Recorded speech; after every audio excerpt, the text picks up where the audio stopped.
So hello বন্ধুরা, welcome to my channel life canvas. And আশা করি তোমরা সবাই ভালোই আছো। সো আজকে যে ভ্লগটি হচ্ছে সেটা হচ্ছে ভ্লগ #1। সো বিকজ এটা ফার্স্ট ভ্লগ, তো এই ভ্লগটি আমার কালকে করার কথা ছিল। ইন কেস একটা প্রবলেমের জন্য, অ্যাকচুয়ালি অনেক বড় প্রবলেমের জন্য আমি ভ্লগটা আগের দিন করতে গিয়ে ওটাকে কন্টিনিউ করতে পারিনি। সো কী প্রবলেমের জন্য আমি ভ্লগটা কন্টিনিউ করতে পারিনি সেটাও আপনাদেরকে বলবো। আর হয়তো আজকের ভ্লগটা একটু সেফটি রিগার্ডিং আর সচেতনতামূলক ভিডিও হতে পারে, তার জন্য প্লিজ আজকে আপনারা আমার সঙ্গে থাকুন এবং শেষ অবধি দেখুন, ঠিক আছে? তো ভিডিওটা আমরা শুরু করি।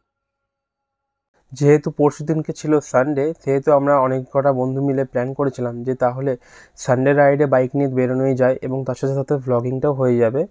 তো যার জন্য আমরা সবাই মিলে প্ল্যানিং করি যে আমরা কলকাতার সাউথ দিকে যাব। যেহেতু আমরা কলকাতার নর্থ দিকে থাকি, তো কলকাতার সাউথ দিকে যাব কিংবা রাজারহাট সাইডে গেলেও কোনো সমস্যা নেই। বাট আগের ভিডিওটা যেটা পোস্ট করা হয়নি এবং ভিডিওটা কন্টিনিউ করা হয়নি, সেই ভিডিওটাতে আমি স্টার্টিংয়ে এটাও বলেছি যে হয়তো সেদিনকে আমরা রাজারহাট নাও যেতে পারি বা যাওয়া নাও হতে পারে, কারণ অ্যাকচুয়ালি আমাদের বন্ধুগুলোর মধ্যে একজনের বাইকে মডিফাইড এক্সস্ট মানে সাইলেন্সারটা মডিফাই আফটার মার্কেট সাইলেন্সার লাগানো, যেটার জন্য পুলিশে ফাইন করতে পারে এবং পুলিশে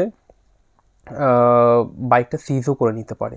তো যার জন্য আমরা রিস্ক নিইনি। তো ভাবলাম যে আগে দেখা হোক, তারপরে দেখি কোথায় গিয়ে ফটোশ্যুট বা ভ্লগিং করা যেতে পারে, এবং যদি কোনো ভালো জায়গা পাই তাহলে সেই জায়গাটাকে আপনাদেরকে এক্সপ্লোর করে দেখানো যাবে। তো আগে প্লিজ ওই ভিডিওটা চেক করে নিন একবার। বন্ধুরা, welcome to my channel live canvas এবং আপনাদের আজকে স্বাগত আমাদের নিউ ব্লগে। এবং আজকে আমরা যাচ্ছি রাইডে, বিকজ আজকে সানডে। তো আমি এবং আমার অনেকগুলো কয়েকজন বন্ধু মিলে চিন্তা ভাবনা করলাম যে আজকে রাইডে যাওয়া যাক এবং আপনাদেরকে একটু চারপাশে একটু এক্সপ্লোর করে দেখানো যাক। আমরা ভেবেছিলাম আজকে কলকাতার মিডল সাইড লাইক রাজারহাট দিকে যদি যাওয়া যায়, বাট কোনো একটা কারণের জন্য ওই সাইডে যাওয়া হচ্ছে না। তো সেটাও আপনাদের দেখাবো কি কোন কারণের জন্য যাওয়া হচ্ছে না, এবং দেখা যাক কতটা যেতে পারি। এবং যদি চেষ্টা করি তাহলে যদি যাওয়া যায় তাহলে আমরা রাজারহাট নিশ্চয়ই যাবো এবং আপনাদেরকে দেখাবো। সো থাকুন আমাদের সঙ্গে এবং চলুন ভিডিওটি শুরু করা যাক। তো বন্ধুরা, যেমনটি আপনারা এই ভিডিওটিতে দেখলেন যে আমি আগের ভিডিও স্টার্টিংয়ে বলেছিলাম যে আমরা হয়তো আজকে রাইডে বেরোচ্ছি, বাট রাজারহাট সাইডে নাও যেতে পারি, কারণ একটা অনেক বড় প্রবলেম আছে। এবং সেই প্রবলেমটি হলো যে আমার বন্ধুদের মধ্যে একজনের বাইকে মডিফাইড এক্সস্ট লাগানো আছে, মানে সাইলেন্সারটি মডিফাই করানো আছে আফটার মার্কেট হিসাবে, যার জন্য পুলিশের হাতে ক্যাচ হতে পারি বা পুলিশের কাছে ফাইন হতে পারে, এবং পুলিশ চাইলে সেটাকে সিজও করে নিতে পারে। তো যার জন্য আমরা রিস্ক নেওয়ার চিন্তাভাবনা প্রথমে করিনি। তো যার জন্য আমরা ভেবেছিলাম যে আশেপাশেই কোথাও যাব একটা ভালো প্লেসে এবং আপনাদেরকে এক্সপ্লোর করে দেখাবো, এবং যদি বাই চান্স আমরা রাজারহাট যেতে পারি তাহলে আপনাদেরকে সেই জায়গাটাও ভালো করে এক্সপ্লোর করে দেখানো যাবে এবং পুরো ব্লগটা দেখানো যাবে। তো যখন আমরা বেরোই তখন আমার পিছনে যে বন্ধুকে বসানো হয়েছিল তাকে আমি আমার গিম্বেলটা ধরিয়ে দিয়েছিলাম, যাতে সে আমরা বাইকে রাইড করতে করতে সে ভিডিওটি ক্যাপচার করতে পারে। এবং যখন রাইডে ছিলাম তখন যেহেতু আমি বাইক ড্রাইভ করছিলাম, সেহেতু প্রচণ্ড উইন্ড ব্লাস্টের জন্য আমার ক্যামেরাটি এবং গিম্বেলটি বারবার সরে যায়, যার জন্য আমি আমার বন্ধুকে বললাম যে এখন আপাতত ভিডিওটা বন্ধ করাটাই বেটার, কারণ যেখানে আমরা পৌঁছাবো সেখানে যাওয়ার পর ভিডিওটা কন্টিনিউ করব। তো আমরা আনফর্চুনেটলি আমরা ঘুরতে ঘুরতে রাজারহাটের দিকেই চলে গেছিলাম একটু রিস্ক নিয়ে। তো ওখানে পৌঁছানোর পর কিছুটা ভিডিও বানানো হয়েছিল এবং সেইটাও আপনাদেরকে দেখাবো। তো ওটাকে দেখে নিন। ইকো পার্কের পাশে, বাট আমরা ওখানে যেতে পারলাম না ভিতরে, যেখানে আইফেল টাওয়ারটা আছে। তোমাদের আবার দেখানোর চেষ্টা করবো আমি, যদি দেখানো যায়। ওই দেখো দেখো, দেখতে পাচ্ছ নিশ্চয়ই ওই আইফেল টাওয়ারে, ওখানে আমরা যাওয়ার চেষ্টা করেছিলাম বাট হয়নি, বিকজ জানি না ভিতরে কি করে দিয়েছে। ঠিক আছে, ওখানে পার্কিং টার্কিং বসিয়ে দিচ্ছে। আর ইকো পার্কের মিডলে একটা ক্যাফে টাইপের আছে যেটার নাম আই থিঙ্ক ক্যাফে একান্তে। তো ওইটার মেবি এন্ট্রান্স পয়েন্ট করে দিয়েছে, যার জন্য আমরা বাইক নিয়ে আর এগোতে পারছি না। তো দ্যাটস ওয়াই গাড়ি আমাদেরকে ওখানেই পার্কিং করতে বলছিল। তো অ্যাকচুয়ালি আমরা তো গাড়ি নিয়েই ফটোশ্যুট বাগেরা করবো, তো সেটার জন্য আমরা ওখানে আর থাকতে পারলাম না।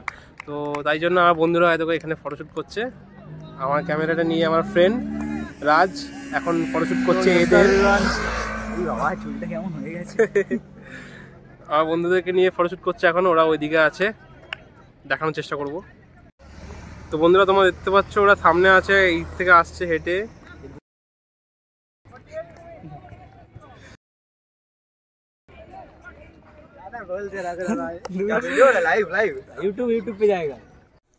তো বন্ধুরা আপনারা যে ভিডিওটি দেখলেন, এই ভিডিওটির পর আমরা ভেবেছিলাম যে সবাই মিলে একে অপরের বাইকে ভিডিও শ্যুট করা যেতেই পারে। তো যার জন্য আমরা ভিডিও শ্যুট করার সময় আমাদের একটা ফ্রেন্ডের খুব খারাপভাবে বাইকে অ্যাক্সিডেন্ট হয়, এবং যেহেতু আমরা রাজারহাট এরিয়াতে ছিলাম এবং যেই জায়গাতে আমরা ছিলাম সেই জায়গাতে খুব একটা গাড়ি ঘোড়ার খুব একটা ট্রাফিক নেই, যার জন্য রাস্তাঘাট প্রায়শই ফাঁকাই থাকে।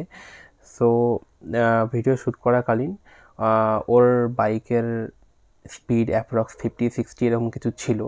তো আমাদেরকে যখন ক্রস ওভার করলো, ভিডিও চলাকালীন ক্রস ওভার যখন করলো, করার পর একটু দূরে গিয়ে একটা টার্নিং ছিল, যেই টার্নিংয়ের কাছে ও যখন পৌঁছালো তখন দেখলো রাইট সাইড থেকে একটা গাড়ি ঢুকে গেছে, যার জন্য ও সেম স্পিডে ওখানে টার্নিং নিতে পারবে না। তো ও চেষ্টা করলো যে যদি বাইকটা রোডের ধারে গ্রাউন্ডে যদি নামানো যেতে পারে তাহলে অনেক ক্ষেত্রে সেভ করা যেতে পারে। বাট আনফর্চুনেটলি ওর গাড়িটা ডিসব্যালেন্স হয়ে গেল এবং হ্যান্ডেল ববলিংয়ের কারণে ও যে ডাইরেক্ট গাছে হিট করে, এবং গাছে হিট করার পর ইম্প্যাক্টটা এতটাই খারাপ হয়েছিল যে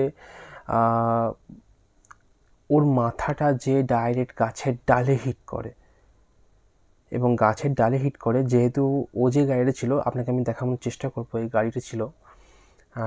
তো এই গাড়িটি নিয়েও যখন অ্যাক্সিডেন্টই করে, বাইকটা যেহেতু ফেয়ারিং বাইক, সো ইম্প্যাক্টটা এতটাই বড় হয়েছিল যে গাড়িটা লেফট সাইড থেকে পুরো ফেয়ারিংটি ভেঙে গেছিলো, পুরো ফেয়ারিং ভেঙে গেছিলো, এবং গিয়ার বক্স ভেঙে ইঞ্জিনের ভিতরে ঢুকে গেছিলো, যার জন্য একবার কল্পনা করে আপনারা দেখতে পারেন যে ও কত বড় একটা ইম্প্যাক্ট হয়েছিল। এবং ইনফ্যাক্ট ওর মাথাটা যে গাছের ডালে হিট করে, সো ওখানে ও স্পট ডেড ছিল পুরো। বাট ভাগ্যক্রমে বেঁচে গেছে, এবং বেঁচে যাওয়ার কারণটি হচ্ছে এটা হেলমেট। এই হেলমেটটা, এটা আমার হেলমেট, এবং এই হেলমেটটাই ও পরেছিল, এবং এই হেলমেটটা পরেই ও গাছের ডালে হিট করে ওর মাথাটা। যখন গাছের ডালে যখন ওর মাথাটা হিট করলো, আপনারা একবার ভালো করে দেখতে পারেন এই হেলমেটটির মধ্যে, আপনাকে দেখার চেষ্টা করবো আমি, এই হেলমেটটির মধ্যে একটা স্ক্র্যাচ পর্যন্ত নেই। যখন আমরা গিয়ে পৌঁছালাম স্পটে, তখন অলরেডি 10-15টা লোক চলে এসছে এবং ওকে ওখান থেকে উদ্ধার করেছে। সো আপনাদেরকে আমি দেখানোর চেষ্টা করবো, একটা স্ক্র্যাচ নেই আমার হেলমেটে, একটা স্ক্র্যাচ নেই। যখন আমি যে পৌঁছালাম তখন দেখছি পুরো গাছে যতগুলো ছাল আছে, গাছের ছাল এই সাইড থেকে, এই রাইট সাইড থেকে পুরোটা গাছের ছালে ভর্তি হয়ে গেছে, এবং ওর হাত থেকে পুরো রক্ত গড়াচ্ছে, ব্লিড হচ্ছে প্রচণ্ড, গাড়িটা তো পুরো ভেঙে গেছে। তো জাস্ট ওইটা যে ওকে তোলার পর আমরা ওকে নিয়ে খুব তাড়াতাড়ি পাশের একটা ক্লিনিকে গেলাম, কারণ ওখানে তো হসপিটাল তো কোথাও তো কাছে তো কোথাও হসপিটাল ছিল না। তো আমরা যেমন তেমন করে কাপড় টাপড় জড়িয়ে জল টল দিয়ে ওকে আমরা নিয়ে গেলাম একটা ক্লিনিকে, এবং ওখানে যে পুরোপুরি ব্যান্ডেজ করা হলো এবং পুরো মেডিসিন দিয়ে ওকে ওখানে আপাতত ওকে স্টেবল করা হলো। এবং তারপরে যে বাইকটা যতটা খারাপ ইম্প্যাক্ট পড়েছিল, তো ওখান থেকে নিয়ে খুব কষ্ট করে আমরা বাইকটাকে ওখান থেকে উদ্ধার করে নিয়ে এসে আমরা সার্ভিস সেন্টারে দিই। তো সবথেকে বড় বিষয় হচ্ছে এই সচেতনতামূলক ভিডিওটা, সবথেকে বড় যেটা যেই জন্য আমি ভিডিওটা বানাচ্ছি সেটা হচ্ছে এইটার কারণে। তো আমরা দেখেছি যে এটা আগে আমিও বিশ্বাস করতাম না, মানে দেখবেন মানুষ হেলমেটটা ইউজ করে অনেকজন সেফটির জন্য ইউজ করে, তো ম্যাক্সিমাম রাইডাররা সেফটির জন্য ইউজ করে।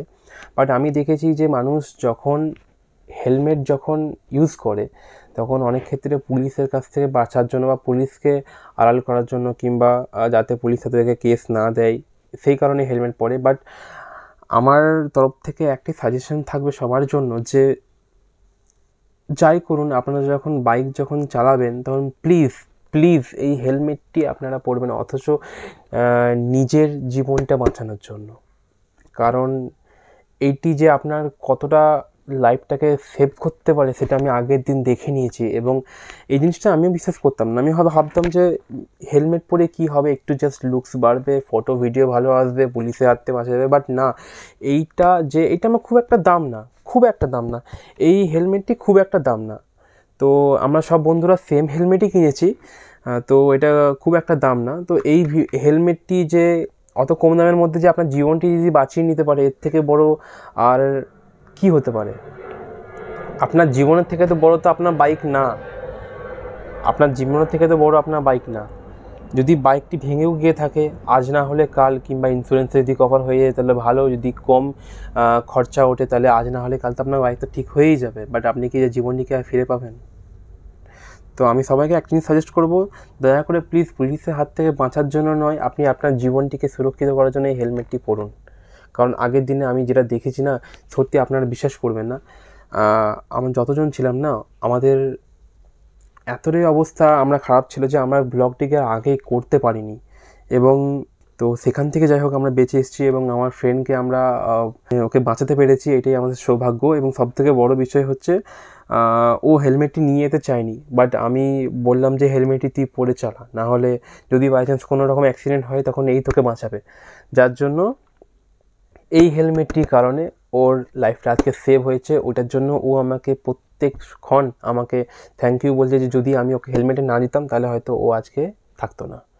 কারণ যেই হিসাবে ও হিট করেছিল গাছেতে, ওর মাথাটা যে হিট করেছিল সেই হিসাবে ও আজ তখনই স্পটে কিন্তু ডেথ হয়ে যেত।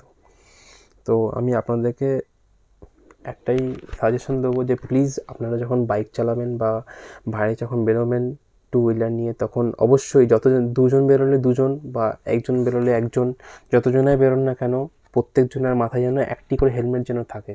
এইটা আপনার খুব একটা দাম নেবে না, বাট এইটা যদি আপনার জীবনটা বাঁচিয়ে নিতে পারে, ওর থেকে আর দামি জিনিস কিছু নেই। তো আশা করি আজকের ভিডিওটি শুনে আপনার ভালো লাগলো, এবং আমি আপনাদেরকে এই ভিডিওটি করতে চেয়েছিলাম কারণ এরকম আমার ভিডিও এখন আপাতত আমার করার কোনো ইচ্ছে ছিল না, বাট আমি যে কালকে ফার্স্ট ব্লগটা করতে গিয়ে যে আমি যে ঘটনাটা শিকার হয়েছি না, এই ঘটনাটা মনে হয় আমার জীবনে সারা জীবনটা মনে থাকবে। তো আমার মনে হলো যে সবথেকে আগে একটা সেফটি রিগার্ডিং ভিডিও বা সচেতনতামূলক ভিডিও আপনাদের কাছে পৌঁছানোটা উচিত।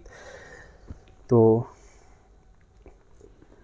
কেমন হয়েছে, যদি ভিডিওটা যদি ভালো লেগে থাকে তাহলে অবশ্যই জানাবেন কমেন্ট সেকশনে আপনাদের মতামত জানাবেন, এবং আমরা চেষ্টা করব যে আরও ভিডিও বা আরও ভ্লগিং, নানা রকমের ভ্লগিং আপনাদের জন্য করব। এবং প্লিজ আপনারা দয়া করে আমাদেরকে আরও মোটিভেট করুন, সাপোর্ট করুন, এবং আপনারা আমাদেরকে কমেন্ট করে জানান যে আরও কী বিষয়ের মধ্যে আমরা ভিডিও আনতে পারি। এটা আমাদের সঙ্গে এই যে ঘটনাটা আমাদের নিজের চোখে হওয়া ঘটনা, যার জন্য আমরা এটাকে ইগনোর করতে পারলাম না। তো ভালো লাগলে লাইক সাবস্ক্রাইব করবেন, শেয়ার করবেন। Thank you. আজকের জন্য ভিডিও এটাই। আমার তরফ থেকে আপনারা সাবধানে থাকবেন, সুরক্ষিত থাকবেন, ভালোভাবে বাইক চালাবেন।